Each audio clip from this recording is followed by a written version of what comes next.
ഇന്നത്തെ ക്രാഫ്റ്റ് നമുക്ക് പിസ്ത ഷെല്ല് വെച്ചിട്ട് ചെയ്താലോ. ഇതുപോലുള്ള ഇയർബഡ്സ് എടുത്തിട്ട് അതിൽ ഗ്ലൂ ഗൺ അപ്ലൈ ചെയ്തെടുക്കുക.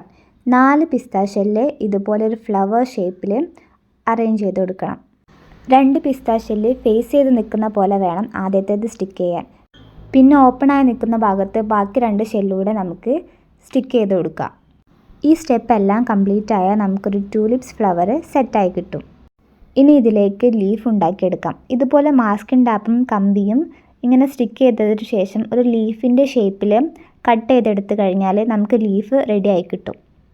ഇങ്ങനെ കുറച്ച് ലീഫ് ഉണ്ടാക്കിയതിന് ശേഷം നമ്മൾ നേരത്തെ ഉണ്ടാക്കി വെച്ച ട്യൂലിപ്സ് ഇതുപോലെ ഒരു പിങ്ക് ഷെയ്ഡിൽ കളർ ചെയ്തെടുക്കാം.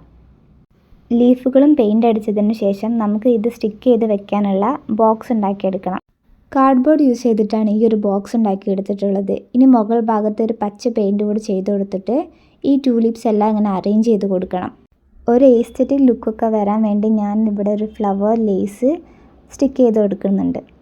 ഫൈനൽ ലുക്ക് എല്ലാവർക്കും ഇഷ്ടപ്പെട്ടു എന്ന് വിചാരിക്കുന്നു. ഇഷ്ടപ്പെട്ടിട്ടുണ്ടെങ്കിൽ ലൈക്ക് ചെയ്യണേ.